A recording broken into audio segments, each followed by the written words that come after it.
Alright, so today I wanted to talk about the final project, since we're about halfway through the semester. Just kind of want to talk about some of the details as far as why we're doing this, and then what you got to do, and talk about some of those details. So the reason we're doing this is really for three reasons, okay? The first reason is that this is a very common project for entry-level interns or engineers. I used to work prioritizing projects for interns, and I noticed that this was one of the most common projects that we would assign. Okay, and also another reason is that this is good for your education. This is good for your career because not a lot of engineers, like experienced engineers, not all of them design. I knew some engineers who, for 40, 50 years, they never designed anything. And this is kind of unfortunate because an engineer is someone who is supposed to design and create. So I wanted you to be exposed to this procedure at least once, where you have an idea in your head and you see it come to life and you kind of put it together and you see it perform a function. So I wanted you to experience that at least once. And then the third reason is this is a good way to kind of wrap everything that we learn from the beginning. I mean, you learn about why we learned about tolerancing, why we learned about, uh, you know, some of the modeling techniques as far as keeping things centered. Uh, all of that is going to start to make sense, especially after you see the model created in real life and see how the CAD compares to the reality. So now that we understand why we're doing this, let's talk about what we got to do or how we're going to do this. Okay. So, in summary, what you got to do is design a vice that does certain things. And you have to submit 4 items, and this is a group project. So, let me kind of elaborate on this. If you go to your account and you go to groups, okay, you should see your group members. They're right here. And there should be a group number here. So this was randomized. Okay, this was randomized, and you can contact your group members here. Make sure to rate their performance at the end of the semester, because sometimes some students they just disappear and they don't communicate and they don't do anything. So some students don't like that, and you can vote their performance here. So you can contact them, and you can also see what they look like. So if you go into the roster folder, you can see what they look like. So make sure to reach out and figure out how to distribute the workload. So now let's talk about what you got to submit. There are 4 items, 3 files, and a physical vice. So if you go on the app here, if you go to FP01, this is a message saying don't send me any emails because I won't grade the files. Everything has to be submitted here. Alright, so you gotta submit a report in a PDF format, an assembly file, an SLD ASM. It's gotta be virtual. See that? Make virtual your assembly. Number 3, an animation in these formats. And then finally, the 4th item is the physical vice. So this vice here, you're going to design it, you're going to 3D print it, assemble it, and then you're going to hand it to me on the last day of class, which is finals week. Since we meet once a week, the final day is on the same time and place that we meet every week. There's no final exam in this class, so on the finals week, you're just going to submit this physical vice so I can grade it. Everything is graded by the algorithm, but I am going to grade the submissions and the vice for this project. Okay, so make sure to pay attention to the details. It's going to be manually graded. So you're going to hand it to me. Now, you may be wondering, how is this going to be 3D printed? All right, so that's the other part here. See this FP01 STL? All right, you're gonna click on that, and you have to design your assembly and export each part that you want 3D printed. Export them and convert them to an STL file. So if you're not sure how to do that, there's a tutorial here that I'm gonna go over. It talks about how to convert a model into an STL file so you can print it. So you create all these STL files, then you zip it. You right click and do a compress or zip or anything like that, okay? And you upload that zip file, you know, on here, and you hit submit. So this is not going to get graded. This is just so we can print it. And the reason it's due a couple weeks before the final project is because we need time to print your project. So the lab tech in the 3D printing lab is going to print them, and they're going to generate an email when they're done. And the email is going to tell you where to pick up your parts, where to pick up the tap and die tool to clean up your threads if you want to, and things like that. Probably within 1 or 2 weeks, they're going to email you. They're going to email you all those details. And then once you pick it up, you can put your vise together and then hand it to me on the last day of class. If you want to print it yourself, you can do that too. Alright, you can print it yourself. So this is only if you want CSU to print it. Again, you don't have to do this. If you're running out of time, you want to print it yourself, you don't have to do this. So that's kind of the process of, printing the project and submitting. Alright, so now let's talk about some of the requirements, some of the detail requirements for each of these items. And all of this is referenced here, okay? So again, you want to keep one source of truth. That's why I'm referencing this document to talk about the requirements. I don't want to duplicate the requirements, otherwise it can cause a lot of problems. So this is on the error cards. It should be on the start file. So when you click here, you see the error cards. It's on the start file. So let me double click and let's take a look at what we got. Okay, so if I hit home, this is a hyperlink. You can see the index for final project. So it says 86 and up. So we're going to go to 86 and there's the hyperlink. Alright. 85 actually.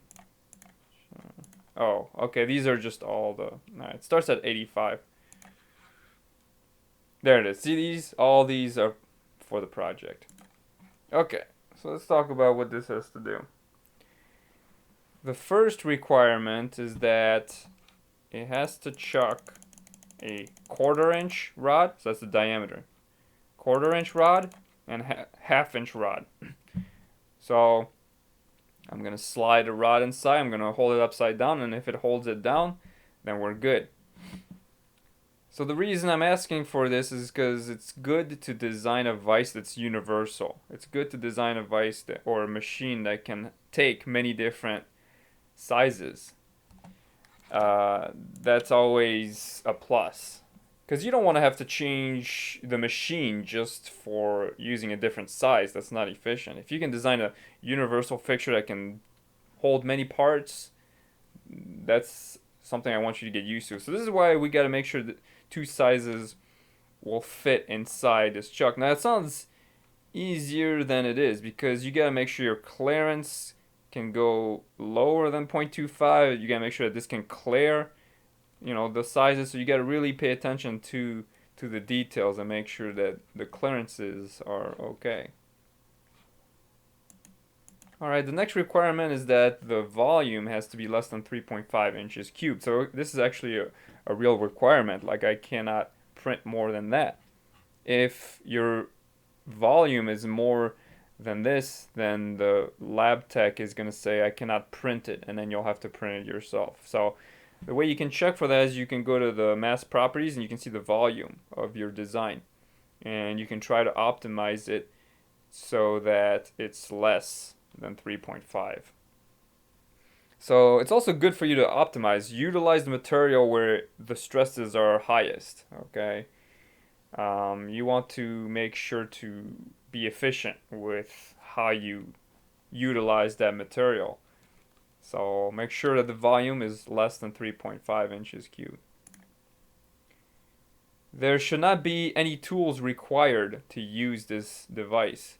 So I've seen a lot of machines out there where they have, a cabinet of tools just to run this machine. That's not good because tools get lost and sometimes you can't even find the tool you need because it's so specialized. An ideal machine is one where you just press a green button and everything happens in one shot. That's what a really talented engineer can do. So if you can design a machine that is very easy to use, that's very simple, okay? That's the goal. So in this case, make sure to use like a thumb screw on the vise handle, okay? Make sure that you don't need to use a bolt or anything like that. Once I had a student submit a vise where I had to open up the cover and then I had to fasten this and that. That's not the way it works. It's got to be super easy to use. The customer has to be very satisfied with your product. All right, next requirement. Make sure the part count is less than 5. This is a little bit more relevant for designing something for the catalog, for like an outside customer. Because, the more you reduce the part count, the more complexity you remove from the process. The assembly is easier, the machining is easier. It's just a very good thing to do. So in this project, we're going to try to reduce the part count to less than 5. So that's unique parts, not quantities. Unique parts. So the reason for that is because it's the unique part that costs a lot in production. It's not so much the fact that you need 2 or 3. It's the fact that you need a unique part. So try to stick to 5 unique parts. No more than that. Make sure to add a flange on the vise. Okay, this is just a requirement. Okay, a lot of times customers, they want these special features on their product. In this case, it's so you can hold it down on the table. Okay, so try to add 2 flanges. Make sure it's symmetrical. Don't put like a little flange here that's going to snap off after a few rounds. Put 2 robust flanges, just like this. Okay, it's just a very simple requirement. And when I'm going to grade this, I'm going to look at this and say, all right, is the flange there or is it not? And it's going to be that simple. All right, and if you're not sure the points for this, there's a grade sheet over here. If you want to figure out how many points each of these are going to be. So here's my old grade sheet. If you hit the FP01, even though it's old, it still uses the same ratio. So this is 100% on each. I know it's kind of weird, but if you really want to know how this is graded, okay. So you see 100% here. If you mess up the flanges table mount, you lose 5 points. Okay, these are the weights. So as you can see, these are bigger issues. Like if it cannot clamp, that's the main function of this device. If it can't clamp, look how many points you lose. So you can play around with this to see how well you will do based on what you mess up. So take advantage of this Excel sheet. It took me a while to put this together. Take advantage of this. This was the older grade sheet before I used some of the algorithms in Oswald, but I still use it for referencing for like the weights that I use for grading. Okay, let's go back to the error cards. Alright, this one is very important for me. This is about design excellence.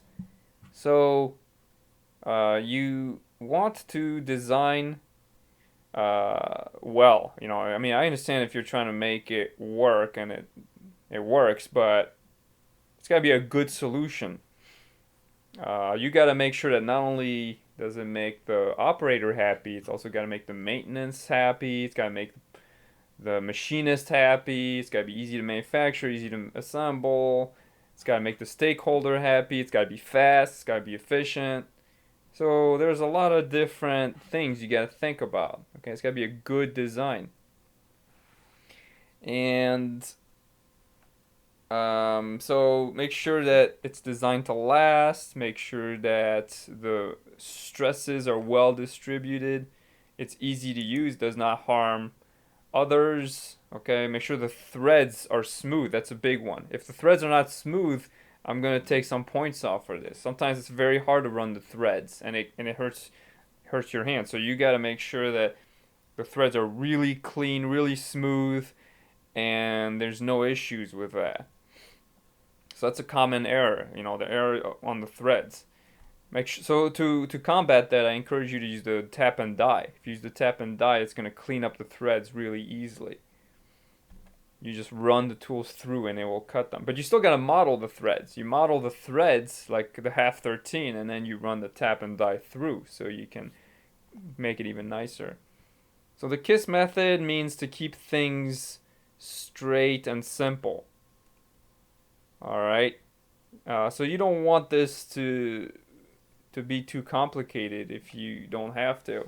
Like here's one of my old submissions where I love the design and everything. I mean, this is good for like industrial design. That's a whole different division of the industry.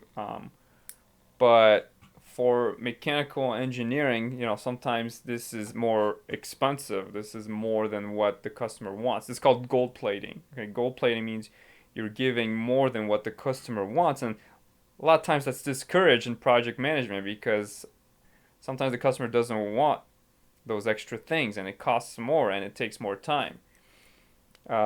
So Steve Jobs used to say the presentation is as important as the function. And that's true to some. That's definitely true. I agree with that. But you gotta know when to balance that out. Okay. Again, like if you can keep things under budget, and that performs the tasks, the fundamental tasks of lifting this from A to B, assembling that, to testing this to 6,000 psi. If you can do that very efficiently, that's something you really want to get good at. You'll be very successful if you can do that.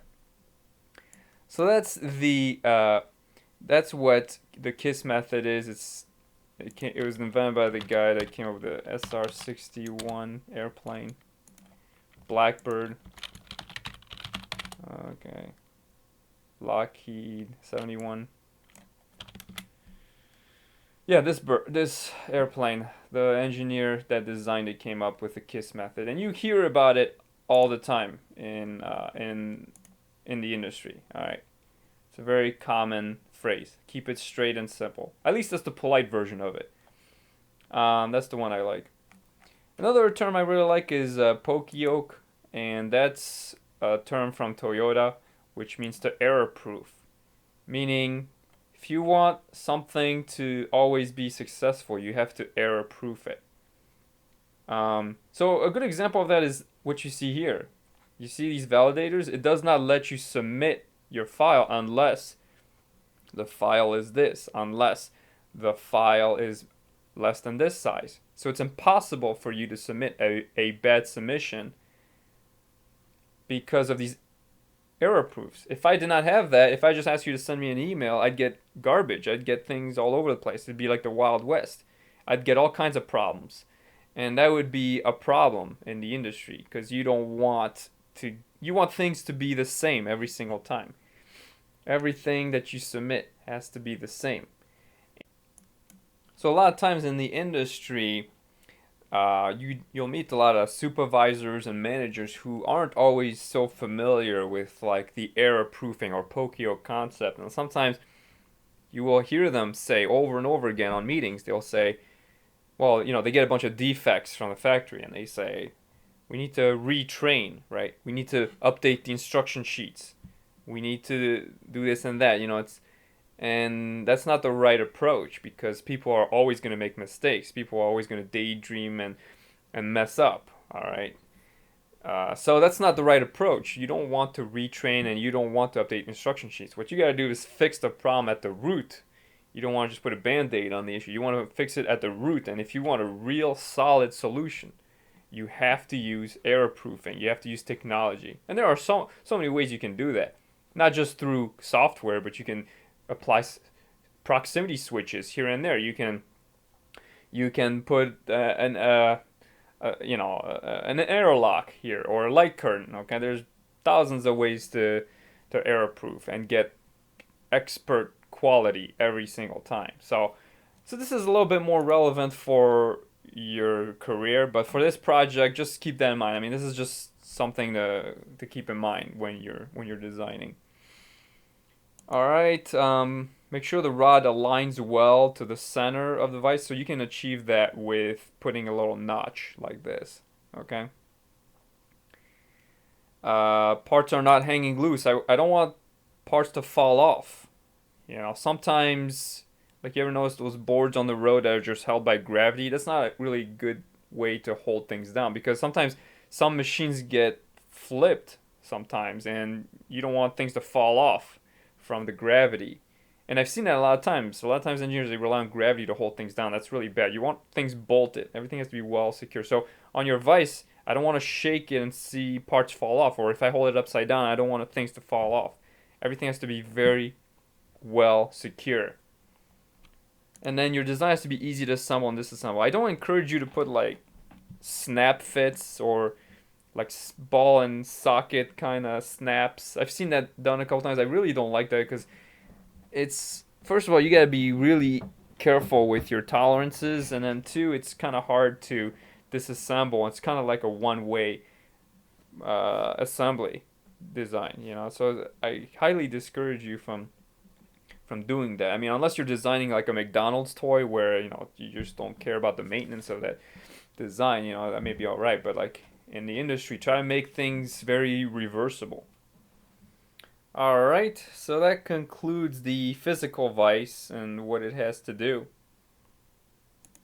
Now let's talk about the animation. We're gonna have a separate lecture on just animations, but really all it's got to do is what you see on this sample. I'm giving you a sample animation. All right, just show me how it's used. That's it.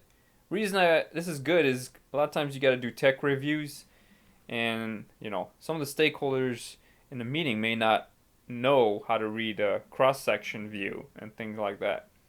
But with an animation, it's very easy to see how this is going to be used. So I want you to get used to understand how to build one of these so you can easily present your ideas, and that's only going to help you when you work as a designer. So that's the animation. Then you have the assembly. It's got to be virtual. And then you have a report. So the report is going to follow this sample. Okay, so you don't have to deviate from this at all. I mean, first of all, have a cover sheet. Cover sheet, all it needs is a rendering using photo view, right? You remember that plugin where you can generate shadows and reflections? So use photo view for the cover, and then just list the names and group members. And then write some instructions on how to use your product. You'd be surprised how many times engineers have to create these documents. I had to create hundreds of these as an intern. Setup instructions, maintenance instructions, things like that. So you got to use Microsoft Word to put this together, just like this. It's just like a comic book. Picture, arrows, a description, step. All right, it's very simple. And then finally, just provide a bill of material. Okay, it shows me what parts are what. Okay, this is a good sample. Now, when you design a real machine, you know, there's a lot more than just these 3 pages. You have hydraulic schematics, ladder logic programs, you know, a 3-page spare parts list. There's a whole lot more to it, but I just want you to get you started to understanding how to write documentation for your products. And make sure you write very clearly. It's very concise, straight to the point. Okay, that's a good thing to know. Sometimes companies hire outside companies just for that. When they write like a manual for a product, they hire companies that just specialize in being very easy to understand. So the last requirement that I forgot to talk about is retractability. So some students, they like to use a chuck. All right, but the problem is if you push the chuck, if you don't design it right, it's going to stay there when you retract. So you might need to do a little bit of engineering so that the chuck moves forward and backward. Okay, so that's something you might want to do. And you're welcome to copy this design if you want. But there are better ways of doing this. Actually, this is a much better solution here if you want to use this idea. It's just two pieces and it meets all the requirements. It's got the flange, it's got the alignment pin. You don't even need a chuck for this because you're aligning on the back and you just retract this, so you don't have to worry about figuring out their retractability problem. So I kind of like this design. It's very simple, it does the job, and it's really good. But again, you're welcome to use whatever idea you want. I'm just giving you two examples to get you started. Alright, so those are kind of like all the requirements for this. Now let's talk about some of the tips. Alright, so you're welcome to use outside hardware if you want, like off-the-shelf screws, nuts, washers. That's alright. Understand that we're going to use fuse deposition modeling, which is kind of a lower end kind of 3D printing. It's not as good as PolyJet. Tolerances are like plus or minus 0.007 inches. So make sure to do your tolerancing accordingly. Okay, make sure to put a gap because remember the maximum material condition is going to be plus 0.007 and then the least material condition is going to be minus 0.007. So try to accommodate for that. Same with the threads. Make sure to model the threads per the sweeping exercise and model a half 13 and then make sure there's a good amount of a gap between the external and internal thread. And then after you print them, you can run a tap through it, die and tap, so you can really clean up the threads after that. Also, I encourage some students to put a through hole on the knob. This way you can have more torque. Let's say you have trouble tapping because you have some interference. If you put a rod through this hole, you get a little bit more torque, and that can really help improve the performance of your model. Like for example, in this design, see how much material is on the threads? That's where most of the stresses are held. So this is good utilization of the material. So try not to have any weak spots like that can easily snap. And then finally, there's a bunch of references here that we've learned over the semesters that you can use for your design, the report, the animation, and things like that. So again, this is meant to wrap up everything that you learn. Okay, so that concludes the final project.